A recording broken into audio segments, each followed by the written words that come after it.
فرمایا جب وہ آ جائیں تمہاری تصدیق کریں تو پھر تم ضرور ان پر ایمان لانا، ضرور ان پر ایمان لانا، ضرور۔ اب یہ ہے میلاد۔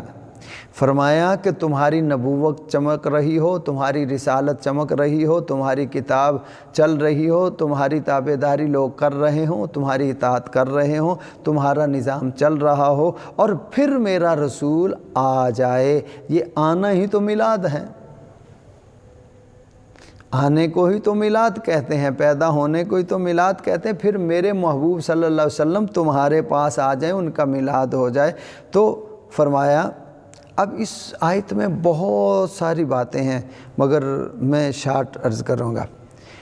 فرمایا جب وہ آ جائے تو تم ان پر ایمان لانا، اپنی نبوت چھوڑ دینا، اپنا کلمہ چھوڑ دینا، اپنا سارا کچھ چھوڑ دینا، ان پر ایمان لانا۔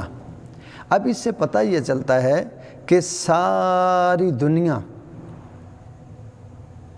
اپنے اپنے نبی علیہ السلام کا کلمہ پڑھتے ہیں۔ حضرت آدم علیہ السلام ان کے امتی ان کا کلمہ پڑھتے، موسیٰ علیہ السلام کے امتی ان کا کلمہ پڑھتے، عیسیٰ علیہ السلام کے امتی ان کا کلمہ پڑھتے، شعیب علیہ السلام، شیس علیہ السلام، الغرض نوح علیہ السلام، سارے نبیوں ان کی امتیں ان کا کلمہ پڑھتی تھی۔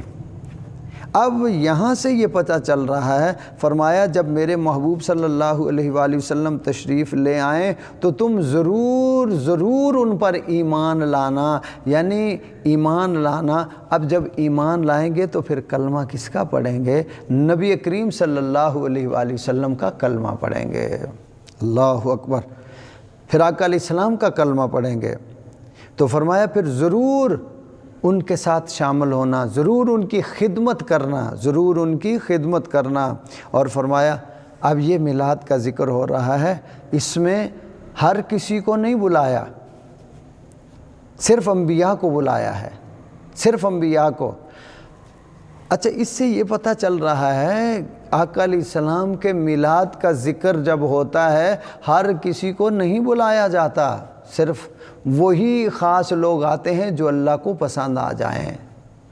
اللہ اب یہاں یہ بھی میں بات روک کے عرض کر دوں، یہ جو ناچ گانے اور یہ اسٹیج سجا کے میک اپ کر کے یہ جو مراثی نعت خان ناچتے گاتے ہیں، محفل میلاد کا نام دے کے لوگوں کا آرام خراب کرتے ہیں، رستے بند کرتے ہیں، یہ محفل میلاد نہیں ہے، یہ تو ایک ڈرامے بازی اور کاروبار لوگوں نے بنایا ہوا ہے۔ اور اس میں جہالت ہماری قوم کی ہے، ہماری قوم کی جہالت ہے کہ جو پتہ بھی ہے یہ بے نمازی ہے، یہ شرابی ہے، یہ جواریہ ہے، یہ اس قسم کا ہے اور نہ داڑھی ہے۔ اب دیکھیے جس کو داڑھی قبول نہیں ہے وہ کیا آقا علیہ السلام کے ساتھ محبت کرے گا؟ یہ سب ڈرامے بازیاں ہیں۔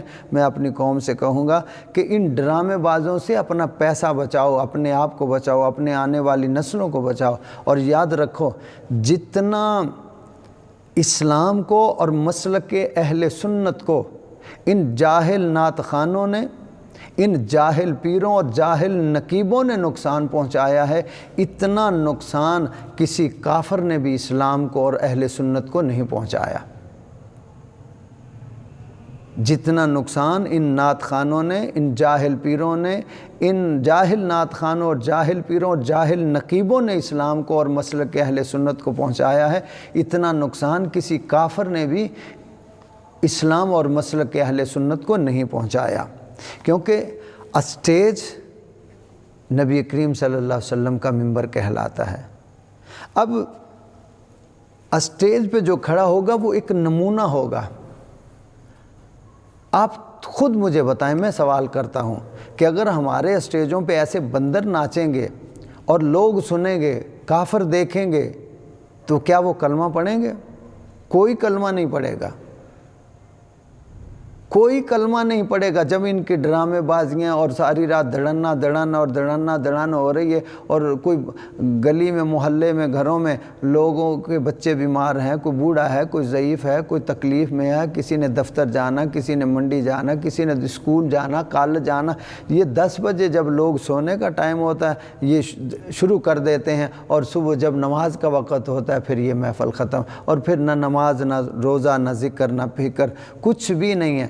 تو یہ دوستو یہ محفل میلاد یا ذکر آقا علیہ السلام نہیں ہے، یہ ایک ڈرامے بازی اور کاروباری ہے، اور کاروبار کرتے ہیں لوگ، اور اس میں قصور ہماری قوم کا ہے جو ان جاہلوں پر اپنا مال خرچ کرتے ہیں اور اپنا مال اور ضائع کرتے ہیں اور اپنا ٹائم برباد کرتے ہیں۔ خدا کے لیے اسلام پر رحم کرو، میں اپنی عوام قوم سے عرض کر رہا ہوں، خدا کے لیے اپنے اسلام پر رحم کرو، اپنے مسلک پر رحم کرو، اور اگر تمہیں شوق ہے پیسہ خرچ کرنے کا تو اپنی مساجد پہ پیسہ خرچ کرو، اپنے مدارس پہ پیسہ خرچ کرو، علماء پیدا کرو جو تمہارے لیے صدقہ جاریہ ہو جائیں، قرآن پہ اپنا پیسہ خرچ کرو، حدیث پہ اپنا پیسہ خرچ کرو تاکہ تمہیں کچھ فائدہ بھی ملے۔